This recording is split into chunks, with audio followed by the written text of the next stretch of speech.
నమస్తే అండి. నా పేరు డాక్టర్ రజా, ఎండి హోమియోపతి. గత 15 సంవత్సరాలుగా నక్కల్లోడ్ విజయవాడలో అన్ని దీర్ఘకాలిక మరియు స్వల్పకాలిక వ్యాధులకి అత్యాధునిక హోమియోపతి ట్రీట్మెంట్ జీసీఎస్ మెథడాలజీ ద్వారా ఆధునిక హోమియో వైద్య సేవలు అందిస్తున్నామండి. సో ఈరోజు మనం డిస్కస్ చేసుకునే టాపిక్ ఏంటంటే హెర్పిస్. సో జనరల్గా హెర్పిస్ అనేది కూడా ఒక సెక్షువల్లీ ట్రాన్స్మిటెడ్ డిసీజ్. ఇప్పుడు మనకి రెగ్యులర్గా డే టు డే ప్రాక్టీస్లో ఈ హెర్పిస్ పేషెంట్స్, ఈ హెచ్ఎస్వి ఇన్ఫెక్టెడ్ అంటే ఈ వైరస్తో ఇన్ఫెక్ట్ అయ్యే పేషెంట్స్ చాలా weather it is male or female చాలా ఎక్కువగా మనకి పేషెంట్స్ ఈ రోజుల్లో డే టు డే ప్రాక్టీస్లో మన దగ్గర రావటం, మనం వాళ్ళకి హోమియోపతి ట్రీట్మెంట్ జీసీఎస్ మెథడాలజీ ద్వారా కాన్స్టిట్యూషనల్ సింప్లిమం ద్వారా వ్యాధి నిరోధక శక్తి ఏదైతే ఉంటుందో body disease fighting capacity of the individual అంటాం, ఆ ఇమ్యూనిటీ లెవెల్స్ మనం హోమియోపతి మెడిసిన్ ద్వారా ఇంప్రూవ్ చేయటం, సో వాళ్ళకి మంచి క్వాలిటీ ఆఫ్ లైఫ్ మన హోమియోపతిక్ మెడిసిన్స్ ద్వారా అందించడం అనేది ఇప్పుడు ఈ రోజుల్లో జనరల్గా ఎక్కువగా జరుగుతూ ఉందండి. అంటే రెగ్యులర్గా డే టు డే ప్రాక్టీస్లో కామన్గా మేము చేస్తున్నాం. దాని మీద మనకి అద్భుతమైన రిజల్ట్స్ కూడా మనకి ఈ హెచ్ఎస్వి పేషెంట్స్లో మనకి చాలా మంచి రిజల్ట్స్ అనేవి మనకి వస్తున్నాయండి. సో జనరల్గా హెచ్ఎస్వి అనగానే ఒక రకమైన ప్యానిక్ సిచ్యువేషన్. జనరల్గా ఒకసారి హెచ్ఎస్వి అంటే హెర్పిస్ సింప్లెక్స్ వైరస్ పాజిటివ్ అని తెలగానే వాళ్ళు ఒక రకంగా ప్యానిక్ అయిపోవటం, లేదా న్యూలీ మ్యారీడ్ కపుల్ అయితే కొంతకాలం వరకు వాళ్ళు పిల్లల్ని అంటే ఫ్యామిలీ ప్లానింగ్లో ఉండటం. సో జనరల్గా అది male to female, female to male transmit అవుతుంది, ఎలా ట్రాన్స్మిట్ అవుతుంది అనేది ఏదో సమ్ ఇర్రెగ్యులర్ ఇంప్రాపర్ నాలెడ్జ్తో వాళ్ళు మన దగ్గర రావడం అనేది జనరల్గా ఇట్లాంటి lots of doubts and questions and ఆన్సర్స్తో మన దగ్గర రావడం డే టు డే ప్రాక్టీస్లో చాలా ఎక్కువ మందిలో మనం చూస్తున్నాం. సో జనరల్గా హెర్పిస్ సింప్లెక్స్ వైరస్ అనేది ఒక హెర్పిస్ జోస్టర్ వైరస్, అంటే ఈ వారిసెల్లా వైరస్ వలన మనకి హెర్పిస్ సింప్లెక్స్ వైరస్ అనేది ఎఫెక్ట్ అవుతూ ఉంటుందండి. సో జనరల్గా మోడ్ ఆఫ్ ట్రాన్స్మిషన్ అనేది సెక్షువల్ కాంటాక్ట్, అంటే మల్టిపుల్ సెక్షువల్ పార్ట్నర్స్తో బయట ఎక్కడైనా ఎక్స్పోజ్ అవటం, లేదంటే ఒక హెర్పిస్ ఇన్ఫెక్టెడ్ ఇండివిజువల్తో whether it is male to female కానీ ఫిమేల్ టు మేల్ కానీ అంటే సెక్షువల్ లైఫ్లో పాల్గొన్నప్పుడు జనరల్గా ఈ వైరల్ ఇన్ఫెక్షన్స్ అనేవి ట్రాన్స్మిట్ అవుతూ ఉంటాయండి. ఎప్పుడైతే ఒక ఇన్ఫెక్టెడ్ ఇండివిజువల్తో అంటే అది మేల్ ఆర్ ఫిమేల్ ఎవరైనా సరే అది ఒకవేళ ఈ హెర్పిస్ ఇన్ఫెక్టెడ్ ఇండివిజువల్ అనేది వైరస్ అది బాడీలో ఉంటే జనరల్గా మోడ్ ఆఫ్ ట్రాన్స్మిషన్ ఏంటంటే సెక్షువల్ ఇంటర్కోర్స్ అని జనరల్గా మనం చెప్తూ ఉంటామండి. సో ఈ హెచ్ఎస్వి అనగానే జనరల్గా ఒక రకమైన ప్యానిక్ సిచ్యువేషన్లో అంటే ఈ హెర్పిస్ వచ్చింది మనకి ఇంకా తగ్గదేమో, ఇంకా దీనికి మనకి క్యూర్ లేదేమో అని రకరకాల డౌట్స్తో మల్టిపుల్ డాక్టర్స్ దగ్గర మల్టిపుల్ ట్రీట్మెంట్స్ తీసుకోవటం, లేదంటే మల్టిపుల్ మెడికేషన్స్ అవి వాడేయటం, లేదంటే వాళ్ళకు ఉండే ఇంప్రాపర్ హాఫ్ నాలెడ్జ్తో ఏదో సమ్ మెడికల్ షాప్స్లో మెడిసిన్స్ కొనుక్కొని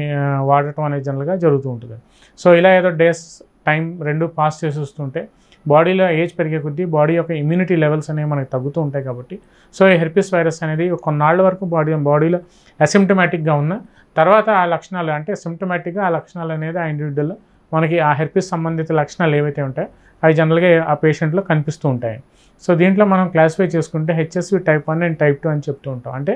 ఈ టైప్ 1 హెర్పిస్ ఏంటంటే జనరల్గా ఓరల్ మ్యూకస్ మెంబ్రెన్స్ దగ్గర కానీ, నేసల్ క్యావిటీస్ దగ్గర కానీ, ఐస్ దగ్గర కానీ, లేదంటే ఎక్కడైతే మనకి మ్యూకస్ మెంబ్రెన్స్ ఉంటాయో ఆ మ్యూకస్ మెంబ్రెన్స్లో ఒక ఓరల్ లీజన్స్ లాగా చిన్న పొక్కుల్లాగా రావటం, లేదంటే మల్టిపుల్ అల్సర్స్ లాగా రావటం, అక్కడ నుంచి డిశ్చార్జెస్ అవి రావటం జనరల్గా హెచ్ఎస్వి టైప్ 1లో జరుగుతూ ఉంటుంది. సో జనరల్గా ఒకసారి ఒక హెర్పిస్ ఇన్ఫెక్టెడ్ ఇండివిజువల్ మన క్లినిక్లోకి వచ్చిన తర్వాత ఫస్ట్ మనం హెచ్ఎస్వి టైప్ 1 అండ్ టైప్ 2 దానికి సంబంధించిన యాంటీబాడీస్ ఏవైతే ఉంటాయో ఐజీజీ, ఐజీఎం యాంటీబాడీస్ యొక్క వాల్యూ ఎలా ఉందో మనం చెక్ చేసుకొని తద్వారా మనం ట్రీట్మెంట్ అనేది మన క్లినిక్లో మన హోమియోపతి ట్రీట్మెంట్ అనేది మనం స్టార్ట్ చేస్తూ ఉంటాం. సో దీంట్లో మనకి జెనటల్ హెర్పిస్. సో జనరల్గా జెనటల్ హెర్పిస్ అనగానే జనరల్గా జెనటల్ ఏరియాలో ఈ న్యూమరస్ అల్సర్స్ లాగా రావటం, అక్కడ నుంచి ఒక రకమైన సీరోసాంగ్యునస్ డిశ్చార్జెస్, ఒక రకమైన ఫౌల్ స్మెల్లింగ్ డిశ్చార్జ్, లేదంటే ఫిషీ స్టింకీ ఆర్డర్ అనేది జనరల్గా జెనటల్ ఏరియాస్ నుంచి ఈ టైప్ 2 హెర్పిస్ అంటే జెనటల్ హెర్పిస్ యొక్క ఇన్ఫెక్ట్ అయిన ఇండివిజువల్స్ మనకి జనరల్గా కనిపిస్తూ ఉంటుంది. సో దీంట్లో మనం జనరల్గా ఒక హెచ్ఎస్వి టైప్ 2 పేషెంట్ అంటే ఒక జెనటల్ హెర్పిస్ పేషెంట్ మన దగ్గరికి వచ్చిన తర్వాత ఫస్ట్ అండ్ ఫార్మోస్ట్ థింగ్ మన వాళ్ళు యాంటీబాడీ వాల్యూస్ అనేవి మనం ఫస్ట్ అండ్ ఫార్మోస్ట్ థింగ్గా మ్యాండేటరీ ప్రోటోకాల్గా మనం చెక్ చేయాల్సిన అవసరం ఎంతైనా ఉంటుందండి. సో దీంట్లో ఐజీజీ, ఐజీఎం వాల్యూస్ అని చెప్తూ ఉంటాం. అంటే ఐజీఎం వాల్యూస్ అంటే ఒకసారి ఒక హెర్పిస్తో ఇన్ఫెక్ట్ అయిన తర్వాత ఒక ఇండివిజువల్ ఒక హెర్పిస్ వైరస్తో ఇన్ఫెక్ట్ అయిన ఇండివిజువల్లో యాంటీబాడీస్ ఐజీఎం అనేది ఉంది అంటే జనరల్గా ఐజీఎం యాంటీబాడీస్ అనేవి ఆ వైరల్ లోడ్ ఎలా ఉందో మనం క్యాలిక్యులేట్ చేసుకుని తద్వారా మనం రక్త పరీక్ష ద్వారా మనం ఒకసారి చెక్ చేసుకుంటే సో ఆ ఇన్ఫెక్షన్ అనేది ఆ ఇండివిజువల్లో యాక్టివ్ ఇన్ఫెక్షనా లేదంటే ప్యాసివ్ ఇన్ఫెక్షనా, అంటే కొంతమందిలో అసిమ్టమాటిక్గా ఉన్న వాళ్ళల్లో ఒకసారి ఎక్స్పోజ్ అయిన తర్వాత తేలికపాటి లక్షణాలు కనిపించి ఆ వ్యాధి యొక్క తీవ్రత అనేది వాళ్ళలో తగ్గిపోయి తర్వాత దానికి సంబంధించిన ఐజీజీ యాంటీబాడీస్ అనేవి రిపేర్ అవుతూ ఉంటాయండి. సో ఇట్లాంటి వాళ్ళలో ఏంటంటే ఏజ్ తక్కువ ఉన్న ఇండివిజువల్స్లో కొన్నాళ్ళ వరకు వాళ్ళు ఎటువంటి వ్యాధి లక్షణాలు అనేవి ఆ ఇండివిజువల్లో మనకు కనిపించావు. సో ఈ వ్యాధి అనేది మెయిన్గా సాక్రల్ ప్లెక్సస్ అంటే నడుము యొక్క వెనకమాల భాగంలో కొన్ని ఇయర్స్ టుగెదర్ అంటే ఒక